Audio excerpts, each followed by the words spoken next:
യേശുവിൻ്റെ കൂട്ടായ്മയിലെ സ്നേഹം നിറഞ്ഞ എല്ലാ പ്രിയ ദൈവമക്കൾക്കും ദൈവാനുഗ്രഹം നിറഞ്ഞ നല്ലൊരു ദിവസം ആശംസിക്കുന്നു. ഇന്ന് നമ്മൾ ശ്രവിക്കുന്ന തിരുവചന ഭാഗം നാഹൂം പ്രവാചകൻ്റെ പുസ്തകം 1-ാം അധ്യായം 15-ാം തിരുവചനം. സദ്വാർത്ത കൊണ്ടുവരുന്നവൻ്റെ, സമാധാനം പ്രഘോഷിക്കുന്നവൻ്റെ പാദങ്ങൾ അതാ മലമുകളിൽ. യൂദ, നീ നിൻ്റെ ഉത്സവങ്ങൾ ആചരിക്കുകയും നേർച്ചകൾ നിറവേറ്റുകയും ചെയ്യുക. എന്തെന്നാൽ ഇനി ഒരിക്കലും ദുഷ്ടൻ നിനക്കെതിരെ വരികയില്ല. അവൻ നിശേഷം നശിപ്പിക്കപ്പെട്ടിരിക്കുന്നു. ആമേൻ ചൊല്ലി നമുക്ക് ഈ വചനം ഏറ്റെടുക്കാം.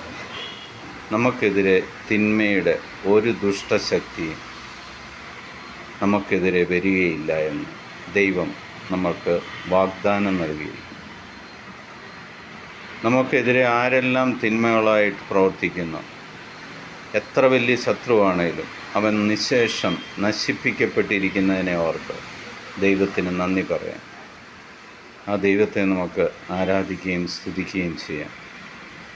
പിതാവായ ദൈവത്തിൻ്റെയും പുത്രനായ യേശു ക്രിസ്തുവിൻ്റെയും പരിശുദ്ധാത്മാവിൻ്റെയും കൃപയും അനുഗ്രഹവും സമാധാനവും എപ്പോഴും നിങ്ങളുടെ കൂടെ ഉണ്ടായിരിക്കട്ടെ. ലോകത്തിലെ 830 കോടിയിലധികം വരുന്ന എല്ലാ ദൈവമക്കളെയും ദൈവത്തിൻ്റെ തിരുഹൃദയത്തിലേക്ക് നമുക്ക് ചേർത്ത് പിടിക്കുന്നു. മക്കൾ അനുഗ്രഹിക്കപ്പെടുവാൻ വേണ്ടി പ്രാർത്ഥിക്കാം. ലോകസമാധാനത്തിന് വേണ്ടി നമുക്ക് പ്രാർത്ഥിക്കാം.